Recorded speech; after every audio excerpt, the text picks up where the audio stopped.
Communism. So people get confused and think that if you're a socialist, you're a communist, or a communist, you're a socialist. A communist is a type of socialist, but a socialist isn't necessarily a communist. After decades of socialists trying to make progress in Europe, helping, for example, switch the House of Commons in Great Britain over to a democratic institution, an institution where you elect your representatives from the commoner class instead of having a hereditary nobility. Right? Was it 1867? That's the year in my head. It's probably totally wrong. Great Britain finally switches the House of Commons over to the commoners for elections.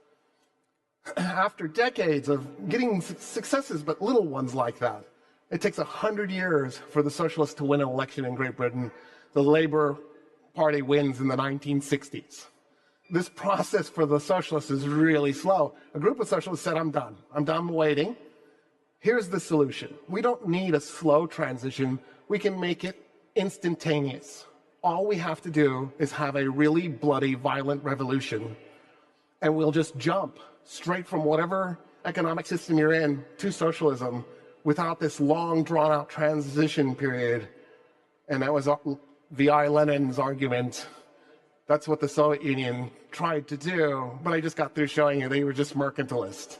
So they didn't skip anything. They just went to the next level. They went from feudalist to mercantilist, and then now they're capitalist. So apparently there's an evolutionary process we're stuck with.